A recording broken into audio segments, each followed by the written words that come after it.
Hello, dear friends. We have a special event and I'd like to share it with you on my YouTube channel for all the pigeons lovers. We are in Belgium to the famous fancier Yuri de Blanc with a glass of champagne to celebrate the victory from Bergerac. Congratulations. Thank you very much, start my with friends. the champagne. Yeah. Cheers. Cheers, all of you. So,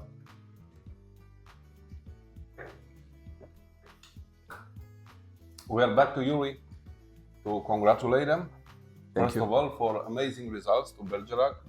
1, 2, 4 national Bergerac. 1, 3, 4. 1, 3, 4. Sorry, Yeah. is the champagne. How was the race? How was the feeling? Well, the feeling was great, in that sense that it was the toughest day in temperature and also wind. So they announced headwind, they announced above 30 degrees. So I thought already in the morning, today it should be my day, because I know I have birds performing well, you know it also, on headwind, on warm weather. And then if you can succeed in the expectations, that's a great feeling. I never imagined that I would have a first national, but also a third national, a fourth national. And almost all my birds I basket that day have a national prize. I have basket 31 birds and 29 are classified nationally. And I think 15 out of the 31, which is half, are classified top 200 national, which is great. So it was a great feeling. We had a big party. So if you continue like that, it's a big chance that Pascal will forbid your racing here. That's or we should hope for a very good summers. That's what we have to do. Yeah. Yes. What is the distance for Bergerac? Bergerac is 710 kilometers, and the racing time was here 10 hours and a half. 10 hours and a half. Yeah, it was the hardest long distance race of the whole year. So we had a tough summer here in Belgium with a lot of tailwind and 1500, 1600 meters. That's not really my thing, but Bergerac was the hardest long distance race. So 10 hours and a half race, ideally for my birds, in fact. Yeah. I remember we arrived here first time 2 years ago. Yeah, 2 years ago. Yeah. I was same with Doro. Yeah, exactly. Doro Sabo is my friend. He's in the back of the camera now. Yes. He's also drinking champagne. Yeah. We couldn't tell for his wife, but okay. Okay. That's it. And at that time when you show us 12 birds, I remember it was 12 birds, and he was very, very impressed. Thanks. Doro was most than impressed. He said, I go at home, I kill all my birds, and I come here to buy 2 birds. I remember, yes. Thanks to God, he don't do that yet. Yes. So we are lucky. Yeah. But the birds, it's amazing, and I don't say big words. Then I come more times. Yes. Last summer I was here to buy some birds from your master, from your teacher, from Eric Vermander. Yes. And I happy there is the same type. Yeah. But a short story about your best breeder, a little bit. Maybe there is some new followers. Yeah. Okay. Who didn't see the rest of the movies. Yeah. But you can scroll. Yeah. Down and see the movies we've done here before. Yeah. Anyway, you can tell a little bit, very short. I will try to keep it short because you know me, I'm very enthusiastic about my Julien family. So, but I only have one breeder in my loft. So all my birds are related to that one breeder. And basically it was a heavy long distance bird. So Julien, he won 7th National Irun, which is more than 900 kilometers. He arrived after 15 hours of flight, almost in the dark. And he's my basic breeder. So all my birds are coming from this bird. And then in the first phase, all his racing children who won top 10 national, I put on the breeding loft. And now it's mainly second and third generation who is winning this. So, for example, the winner of the first National Bergerac is a grandson of Julian. His father was the fourth National Limoges. He won the first National. So I keep only Julien and my basic breeder birds on my breeding loft, and then I try to look for the best material to cross in with my Julien. But I always go back to my family. So I'm a breeder, in fact. Yeah. True, we discovered here a real family. I told you again, I was very impressed. And about the enthusiasm of Yuri, I cannot tell you because last hour we discussed only about training methods and how to feed the pigeons and almost forget about the champagne, but we come back to champagne now. If it's possible, we would like to see the bird. Yeah, of course. I'm sure my followers will be happy to see it, even if it's only video, but I saw it before. Yes. It's a great opportunity to have it, to feel it, Yeah. and to feel how it has to look the very good pigeons. Yeah, I think he's indeed a good example of how a bird should look like, in my opinion. So, and if you allow me, I will handle them to you, or you want me to handle them first, or how No, do you can handle, present it a little bit. And so I'm so happy to you guys to present my first National Bergerac. And so he's a yearling. In my opinion, he has everything he has to have. First of all, he's of the good family. And so his father is a son of Julian. And his father, and so the son of Julian, his name is Eagle Eye Julian, won first provincial Limoges, fourth national Limoges, and was one of the best birds on Limoges, and is now becoming more and more a basic breeder. Also, my best hen is coming out of Eagle Julian. So, but this bird, if you handle him, I think you can also agree it's a super bird. First of all, he's not that tall, he's quite compact. You feel straight away the quality of his feathers. So he's thick feathered. And you also see that if you look, you see little, I call them clouds. That's a sign of good condition and also thick feathered. His head looks like the Julian head, and so he has a bit, a smart head. A bit like an eagle, like his father. He has a bit an aggressive head, I call it. He has a very nice white eye. And then also his wing, if you look upon his wing, this is for me how a wing should look like. You see that between the third and the fourth feather, it jumps already almost 1, 2, 3, 4. 1 centimeter. 1, 2, 3. Yes, and then you see between the sixth here and the seventh, it's almost 2 centimeters. That's exceptional. So he has exceptional wing. I'm not a wingman, I'm not an eye man, I'm an everything man. So everything has to be correct to have a super breeder in your loft. The wing has to be correct.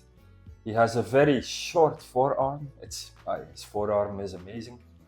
I never saw a good bird racing more than 500 kilometers with a long forearm. That doesn't exist. And you can feel here, Marius, it's like 1 centimeter thickness. Mm-hmm. So it's clearly a bird, and I think, he has all characteristics to win a very hard race. He has a short forearm, a thick forearm, great wing, aggressive looking eye, and his muscle, He's now breeding. Currently, he's alone, sitting with 2 youngsters of 18 days. You told me before. Yeah, Yes. I didn't want him, that his hen would relay eggs, because, so I said, okay, I put away the hen, he has to breed them by himself. Look at his condition. I don't know if you see, but this is a bird bringing alone 2 young birds of 18 days. It's ready to race. Also in the feeling, you see his muscle. He's also quite calm, but it doesn't have to touch him a lot. yeah, it's a perfect bird. I like him. Aside the fact that he won first national, he's perfectly on my breeding loft. And of the Julian family. I will hand him to you, Marius. Thank you. Happy. It's a privilege to hold it and to show it for you. First tips. It's that the strong pigeons has no problem to bred two youngsters No. even alone. Yeah. So His condition is amazing. sometimes we see maybe in our loft two parents has difficulties with two babies, Yes. but that means that the birds are weak. I Yeah, think. exactly. And You have to kill them straight away. yeah, better to Yeah. make a good soup. Yeah, it's that can taste Uh, also. Yeah. What can I say? The bird, it's amazing. Yeah. Really amazing. Yeah. Very compact, very strong bird, Yeah. and you see the power on it. Yeah. You can feel the power. Yeah. Yeah. You present it. Yeah, it doesn't surprise me that he won first national. Amazing bird. Yeah. His half sister I raced not at the 700 kilometer, but a bit on the 400-500 kilometer. 8 times on national races. She won 8 times in the first 100 national in the zone. So each time she was there on top. So yeah, it's Amazing pigeon. yeah, great pigeon. I'm so proud that I can put a pigeon like that on my breeding loft. He will breed future national winners, I'm almost sure. And like my friend who is filming now saying, he has cold because he is trembling. I don't know if you see, his wing is trembling all the time. Although it's 23 degrees here. So yeah, look at the quality of his wing. Look this trilling, it's amazing. Yeah. If I put my muscle like that, it's not trilling, so I don't have any muscles. But yeah, this guy. So you can fly 700. No, I think I can fly 70. I think I'm a short distance bird. Yeah. Let's go forward and tell us a little bit about your bird's preparation. What type of food you use? How you play the widowwood? Yeah, I will explain. First of all, you have to understand that this year I have somebody helping me with the birds because I'm quite busy working. Pigeon is not my work, it's a hobby.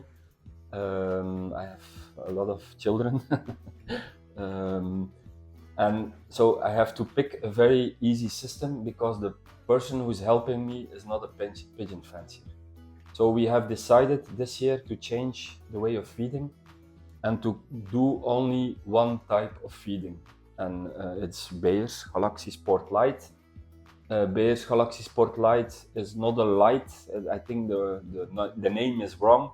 It's quite a fatty mixture, which we give starting April until the end of the season. So each day they get the same feed.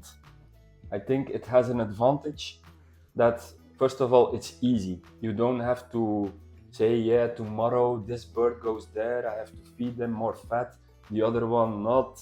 I make schedules, like I told you, you almost need artificial intelligence to keep on feeding your birds. We stop that. Each bird, youngster, breeder, from May onwards has Galaxy Sport Light. That's it. If they go on a racing, I individually, not in the common tray where they eat, but where they sit, I give them some additional fat, which is nuts, the morning mixture of Small the seeds, brain, like that. candy seeds, with oil on it. So they have on top of the fatty mixture of Bayer's Galaxy, a couple of days before, they have already additional fat. They need fat. If you want to go racing long distance, they need fat. That's it. That's easy. When you put them in, they need fat. When they come home, I give them Toliamine on Saturday and Sunday. All my birds get Toliamine. Important to say that each day, Monday, Tuesday, 7 days in a week, we always give them magic. Every day. Every day. So basket, no basket, malting, breeding, I don't care. We give them each day magic, which you produce, but I shift with the dosing. In the malting and the breeding, which was not your question, but I will tell it anyway, we give them half a doses. In the season, we give them normal doses. And each time on Tuesday and on Wednesday, because I basket most on Wednesday, basket or not, all my birds get double doses. Double doses. Yeah, because then I know that the double doses for the birds who are leaving is helping them. So we give them, coming back, always toliamine on Saturday, Sunday. Always. So if they are basket or not, All get 200. So each day we do the same here. Yeah. So I only have one small schedule. It's printed on the loft. The guy who This is not too easy. Sir. yeah, but the guy helping me is not a pigeon fancier, so it has to be easy. No matter what happens, from the 1st of May till the end of August, this is the schedule. He knows it's Saturday, it's this. So it doesn't change, never. And then I feed individually fat myself when I come home from work in the evening, individually. Yeah, because I'm lighting. I'm from the 1st of July. I'm prolonging the days progressively. I can build up from 3 to 4 feedings, and I think that's important. And so in the season, when the long distance race starts, I prefer to give 4 times food instead of 2 times food. They keep on eating. And you told me that you release the pigeons after they're feeding. Yes, in the morning, I first It's feed something them. new, huh? Yeah, I first feed them and then I release them. The guy who is helping me is not happy with that because the birds are flying all the time then. But it's all about, and that's, I'm convinced, training, resting, eating, repeat. It's like the song. So the more they train, the more they eat, the more energy they have. Also, on the day of basketing, they train. So, Really? Yes. I basket, for example, the Wednesday evening. What I do, and that is also a bit my system, with the male on widowhood, classic widowhood. In the morning, I release them. They train 45 minutes, 1 hour. All right.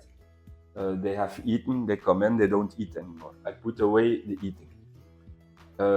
In the noon, we put them 20 kilometers away, or 30 kilometers.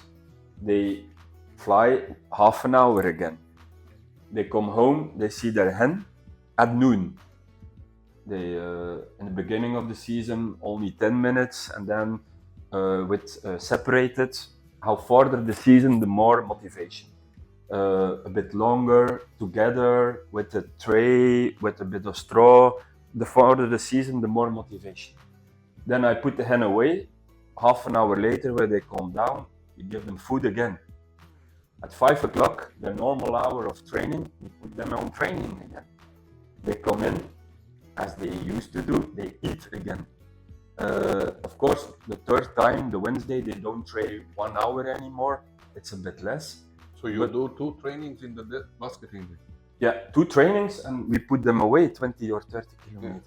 Yeah. And then they eat, and then I try to basket not too early. And then we try to fill them up as much as possible with fat food to survive the first day. Because in Belgium on Thursday, I don't think they get a lot of food in the truck. Yeah, they still have food enough. It's like you eat 2 Big Macs and French fries. The day after, you don't have a lot of. But the second training, they meet the hens again? No, only at noon. Yeah. When you train with the car, so you bring them with the car. Then they come back. They see the hens? They see the hens, max 1 hour at the end of the season, and then nothing anymore. And one more training or no more? And then in the evening, 1 more training. Again. 1 more training? Yeah, yes. So they do 2 trainings, and I put them away. So they train 3 times a day. Yeah. But they see the hens even the second? No. Only 1 time at noon. Because in the afternoon, in the evening, I want them to focus on the eating. and not on the hen anymore. And after a while, they also know that the hen is waiting when they come back. So I did a test not to show the hen at noon. The older guys of 2 or 3 years old, when they know the system, they know if I race 10 hours, when I come back, my hen will be waiting there. But you do the same with the hens too, training? So that's for the male. When the males come back, I changed that this year for my easiness. The years before, when the race was still going on, I put hens, and then in the evening, I put all the hens away, and I said, this is too much work. I will put the hens there, and only the day afterwards, in the morning, I put the hens away. Yeah, So they stay always, when they come back, the night with the hen. For me, it's easier when everything is quiet down, that in the morning, when I get up, I can put the hens away. That's more easy. Yes, so that's the system with the male. The system with the female is combined with the system with the 1 year male, where I play total widowhood, which is more easier. I raise them like youngsters. So when on Wednesday, they also go on the training. So in the morning, the race. First of all, we release the widowhood males. Yeah. And then my friend, after 15 minutes, he releases the total widowhood together, male and female. They arrive here together. You can imagine, it's fun, on the roof, whoop. And then they come in, and then I leave them together 1 hour. Around 2 o'clock, we separate again, and also there we focus again on food. When they come back on Saturday, also there we leave them together until Sunday morning. Yeah. So for the old cocks, you have the hens staying here? Yes, classic widowhood. The young males, the 1 year old males and the females are played on raised on total widowhood. Yeah. And then I move the good cocks who raised good on total widowhood. I move them, which is not classical.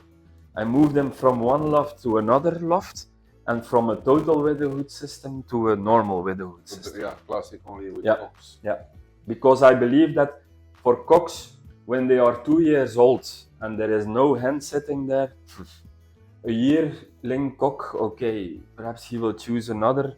If we were young, we also had a lot of or more female looking at us. If you're older, you want your wife to be there, I think. But in the beginning, I thought, putting males 1 year race well from one system to another one, that will not be good. That's not true. If they are good as 1 year old in total widowhood, they are good as a 2 year old on classic widowhood. So I changed that. Yeah. And about the youngsters, I know you starting stronger with the youngsters. Yes. To be honest, my years, I raced very well in 19, 20, 21. They were top years for me. 2022 and 2023 were less because I didn't have any time anymore to train my youngsters decently. In current pigeon racing, that's done. 10 years ago, you could say, I'm quality and my yearling birds never see the basket, but the quality will compensate. Here in Belgium, that period is gone. It's like you put your children not to school, and only when they're 10 years old, suddenly you put them to school. Yeah, they must be naturally gifted extremely to catch up. And there is only one out of the 100,000 perhaps possible.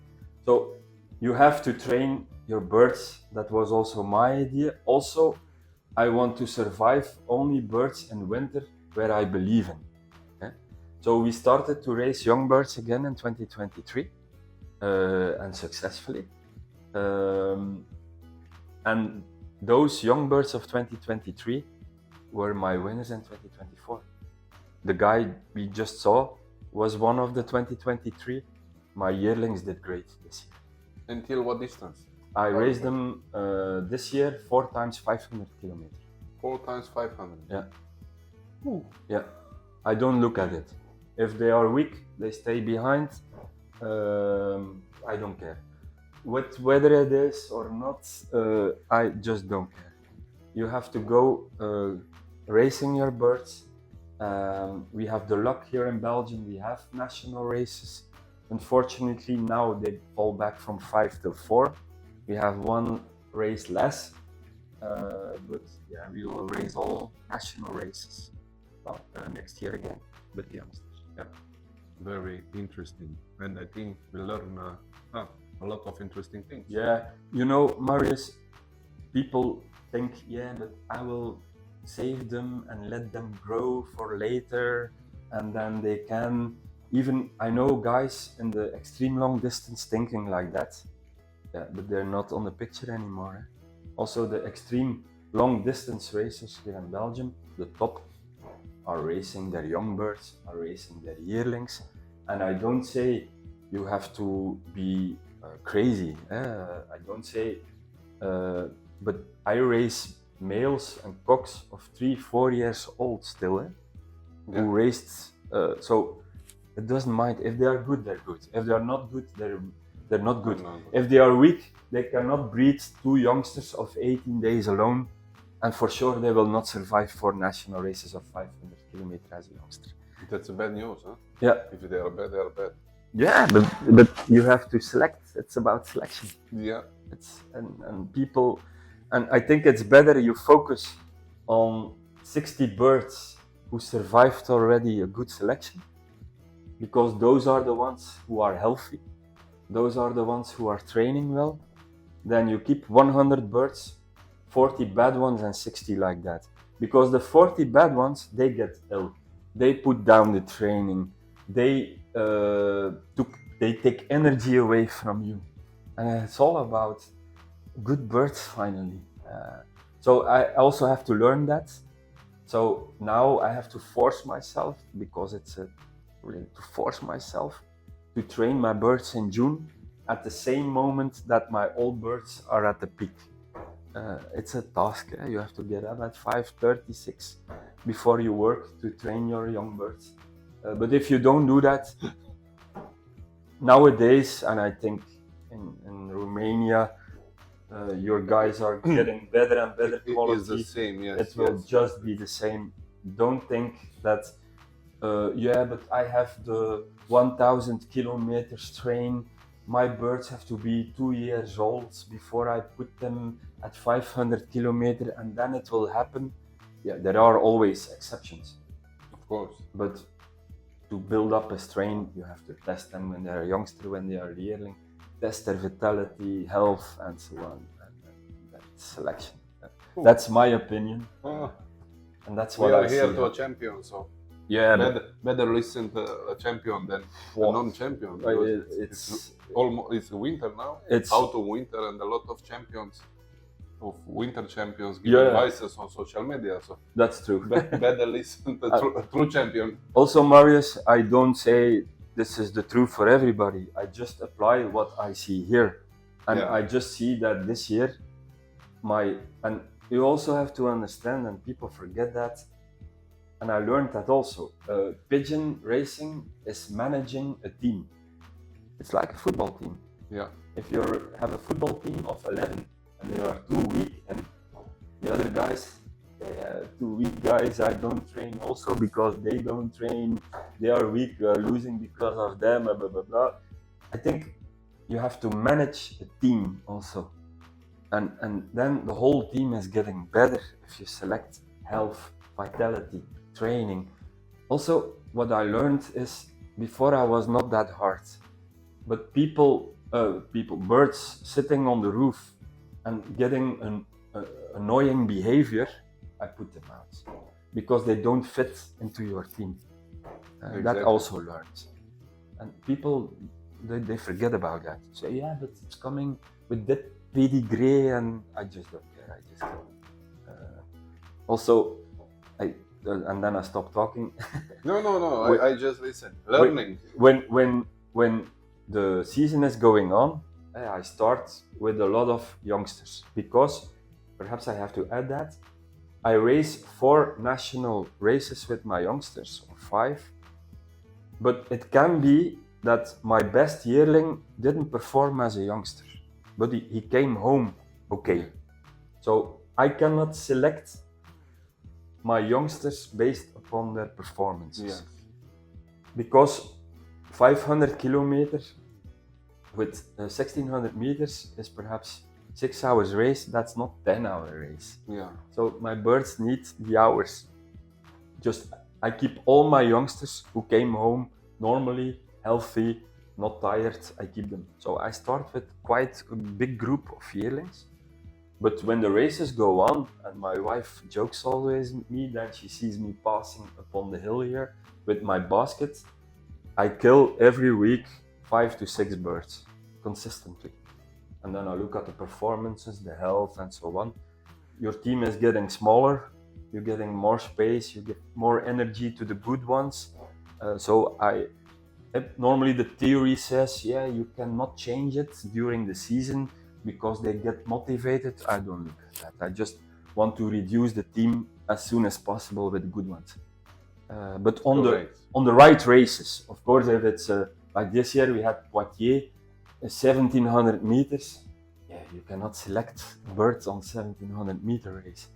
The week afterwards it was Argenton, 1100 meters. There I select. And if I see they didn't perform yet, I put them away, and then you free up energy. Yeah, it's what I'm telling in many videos about the selection, strong birds, natural health, and try to find the best. It's the only way to succeed. Only way. Oh, if you just want to have a hobby and play with the birds, you can keep that's all okay. the birds. And that's better for us. Yes. I like that. What else you give to increase the form? Do you have something special who help you to increase the form, or it's only the trainings and the food? It's a combination. I build up motivation, I build up light, I build up treatment, I build up motivation during the season. During April and May, beginning of May, my birds have trichomonas a lot, I'm sure. They are not trained, training is building up. If they come home, they don't see a hen, things like that. But I build it up during the season. That's my way of working. There are other people who also race well, who immediately in February let them train spectacularly. I did that also before. I still believe they have to have in February and March already good training, but they can also good train with a bit of trichomonas, without their hen and so on. And so for me, I only want to be there when the national races start, and that's 3rd week of May. All the rest before, I don't care. Regional races, provincial races, nobody cares anymore. So it's a combination, and then I also start with playing with light. I darken them until 3rd week of April. Of course, my results in April are not up.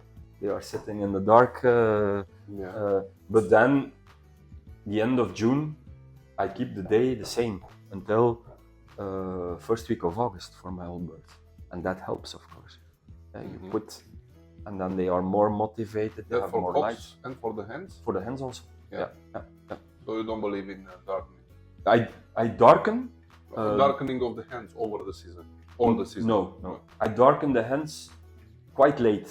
So I start with the male around mid-March until mid-April, 3rd week of April. If you do longer, males have an issue. I hear at least, and they get too late in form. It takes them more time to get in condition than a female. A female, I darken until the mid of May. 2 weeks later, it's like you never darkened them. So I darken them, but then from May onward, end of May onwards, I don't darken them anymore. And at the end of June, both of them, male and female, are giving light, also progressively. First from 5:30 until 10, then from 5:30 at 10:30, 5 at 10:11, and then 5 at 11:30, which allows me also to give more feeding. If it's dark already, end of July at 9 o'clock, yeah, my lights are on till 11. I can still give them an additional feeding at 9:30, for example. Yeah. So instead of feeding them 3 times, I can feed them 4 times. Yeah. But my feed, like I said, is normal feed. It's fatty Halaxy Sport Light with nothing on it. Yeah. So that was We can keep a on lesson. talking. A lesson. Yes. Yes. Yeah. We keep on talking even after we switch the camera. Yeah, So, probably. Or we have to pick a new bottle of champagne and we keep on talking even more. yes. So that was the pigeon sport lesson from Yuri DeBlanc. I listened very carefully. I will re-listen when we publish it. Thank you for sharing this experience with us. No problem.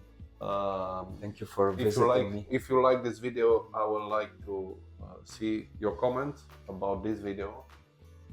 This will motivate me to bring more video like this one in the channel. Yeah. My goal is to create a bigger international community of pigeon sport lovers. Wow, super. Yes, to share experience and to learn Yeah, we need that. one from each other. And if you didn't subscribe yet, you have the opportunity to do it. And I hope you will do it. And more than that, I hope you will share with your friends. Because what I discovered to Yuri, I discovered a very honest fancier, very straight and very open to tell us what he really do with the pigeons. Yeah, that's right. And we can learn a lot of things. Yeah, perhaps just one last thing, Marius. Yes. Thank you very much for visiting me again. Oh, it's a pleasure. Always, it's a And pleasure. so I think in the meantime, we have a good friendship. Yes. And perhaps also, we talked a bit the last minutes about feeding and system and so on. Just one thing, finally, it's all about the quality of the pigeon. 100%. That's, Yes. let's say, 90%. So we should focus on that, and then the rest has to be okay, of course. But if the quality of the pigeon is not okay, you can apply a system whatever you want, it will never work. Fully. Thank you fully very agree. much for your visit here, both. Congratulations again. Congratulations. And Cheers. cheers to you. Yeah, Bye. thank you. Bye bye.